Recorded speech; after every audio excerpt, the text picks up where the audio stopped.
সুব্রত বাবু এবং আমার খুবই প্রিয় পরিচালক রাইটার কচি ভাই আমার দেশে যেভাবে ব্যাখ্যা করলেন, যা বললেন, আমার আর নতুন করে বলার কিছু নাই। তারপরও যেটা বলি যে এই প্রজাপতি যাদের উদ্যোগে এইরকম একটা সময় বাংলাদেশে আত্মপ্রকাশ করলো ভাষার মাসে, তাদেরকে আমি বিশেষভাবে ধন্যবাদ জানাই, আন্তরিকভাবে কৃতজ্ঞতা জানাই। কারণ এই যে একটি প্ল্যাটফর্ম, এক একটা মাধ্যম যখন আমরা পাই, পরিচালক, শিল্পী, কলাকুশলী সবাই কাজের জায়গাটা তৈরি হয়, যেটা অলমোস্ট সংকুচিত হয়ে যাচ্ছিল টেলিভিশন সেক্টরে। এখনো টেলিভিশন সেক্টর আগের মতো ওই লেভেলের কাজ, ওই সংখ্যার কাজ হয় না। সেক্ষেত্রে দেখা যায় যে ইউটিউব এবং যে ওটিটি প্ল্যাটফর্মগুলো হচ্ছে, সেগুলোতে আমাদের অনেক নির্মাতা, অনেক শিল্পী, কলাকুশলী কাজ করছে নিয়মিত। এবং সবচেয়ে বড় কথা হচ্ছে যে তাদের যে দক্ষতা, তাদের যে ক্রিয়েটিভিটি, সেটা যে আন্তর্জাতিক মানের, সেইটা প্রমাণের সুযোগ কিন্তু এই ওটিটি প্ল্যাটফর্মে আসার পরে আমরা দেখাতে পেরেছি, সক্ষম হয়েছি। সেই জন্য আমার কাছে মনে হয় প্রজাপতি ওটিটি প্ল্যাটফর্ম অবশ্যই সেরকম একটি জায়গায় তৈরি করবে। কিন্তু ব্যক্তিগতভাবে আমার বিশেষ চাওয়া, যেটা কজিরাই বলেন যে ওনার ওটিটি টানে না কারণ যে ওখানে যে সাবজেক্ট বা যে কন্টেন্ট তৈরি হয় সেটা আমাদের না, সেটা একদমই অন্যরকম। কিন্তু আপনারা জানেন যখন বিটিভি ছিল তখন যে সাপ্তাহিক নাটক হতো বা সিরিজ নাটক হতো, সেটা দেখার জন্য মানুষজন দোকানপাট, অফিস আদালত বন্ধ করে কিন্তু বসে থাকতো যে ওই সময় ওই নাটকটা দেখবে। এবং সেটা কি যে অসাধারণ দারুণ নাটক হতো, যেখানে আমাদের নিজেদের জীবন দেখতে পেতাম, আমাদের মূল্যবোধ দেখতে পেতাম, আমাদের বাংলাদেশকে দেখতে পেতাম। সবকিছুই ছিল আমাদের আমাদের সংস্কৃতিটা এমনই হওয়া উচিত যেন আমাদের জীবনের কথা বলে, আমাদের স্বপ্নের কথা বলে। তো সেই জায়গা থেকে আমরা কিন্তু এখন অনেক দূরে চলে এসেছি।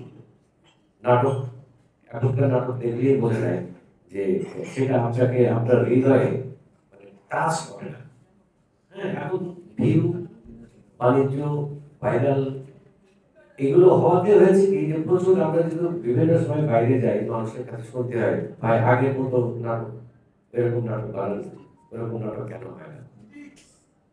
তা আসলে তো সময়ের সাথে সাথে তো সব চেঞ্জ হয়।